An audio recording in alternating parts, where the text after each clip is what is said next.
Hi, welcome to the Center for Assisted Reproduction, otherwise known as Tower 5C. We're happy to have you with us today. My name is Susan McNeely. I'm a nurse here. I'd like to show you around our unit. Why don't you come on in with me and we'll have a look. Hi, I see you made it in. This is our unit. I'd like to give you a tour around.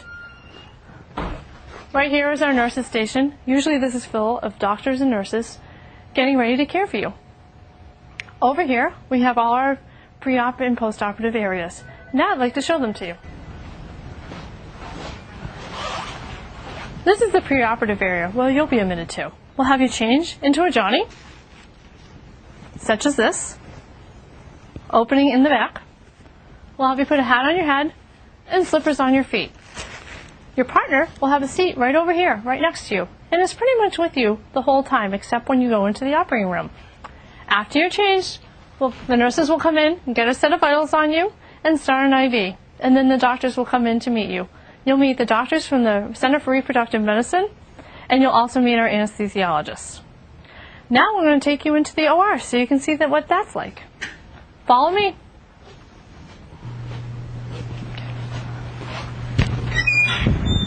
Welcome to our OR. Come on in. Let's take a look at the operating room.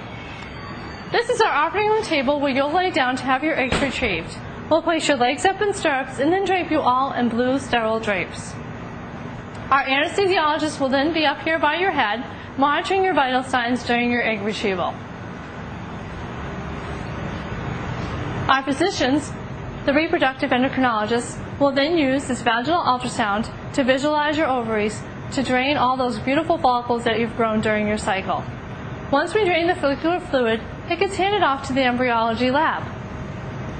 This right here is Carol McCarthy. She's our surgical technician. She helps the physicians with all their egg retrievals. She's a familiar face that most of our patients see. Let's head over to the embryology lab. This is where your follicular fluid will be handed off, and the embryologist will evaluate your fluid for eggs, and hopefully you'll have lots of eggs.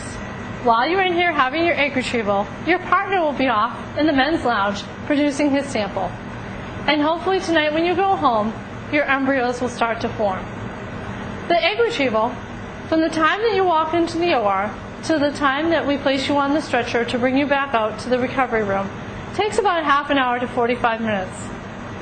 Now we'll head back out and see the recovery room. Welcome to the recovery room. Does it look familiar? It's where we started, but you may be a little bit groggier now. The nurses will come over and place a blood pressure cuff on your arm and the oxygen probe on your finger to monitor your vital signs every 15 minutes for about 2 hours as you recover. Your partner's probably back by now from producing his sample. The best part of this recovery period is that before you leave, the embryologist will come over and talk to you regarding your egg total and the sperm count. The anesthesiologist will then come over and evaluate you to make sure that you're ready to go home, and the nursing staff will come over to make sure that you're ready and that all your questions have been answered before you head out of here. In the next few days, you'll come back in for your embryo transfer. We'd like to thank you very much for choosing the Center for Assisted Reproduction at the Brigham Women's Hospital and wish you the best of luck with your care.